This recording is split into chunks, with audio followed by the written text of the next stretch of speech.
Dry brushing is quite possibly the first painting technique most miniature painters learn. But what exactly is dry brushing? Let me explain. As the name suggests, this technique involves a brush and some dry paint, meaning you will mainly use the standard acrylic paint you have on your shelf with as little involvement of water as possible. Instead, you put the paint straight onto a tissue or piece of cardboard or any other material really, and apply it to your model from there. With dry brushing you want to mimic the soft touch of light hitting the surface of your miniatures by following a few rather simple steps. 1. Let's start with the obvious. It's crucial to have a brush that's dry.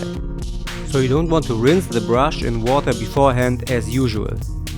Same for the paint of course, however sometimes when you feel the paint is a bit dusty, a bit of humidity will help.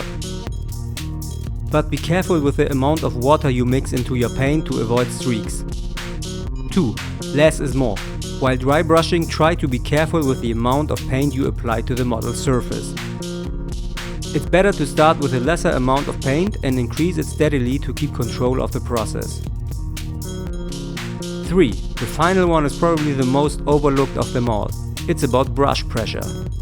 That's a very important topic since the pressure with which you apply the paint has great influence on the way the paint will look in the end. This also means the most exposed parts of the model should receive more paint than the underlying ones, which has to do with volume, but more about this in a future video.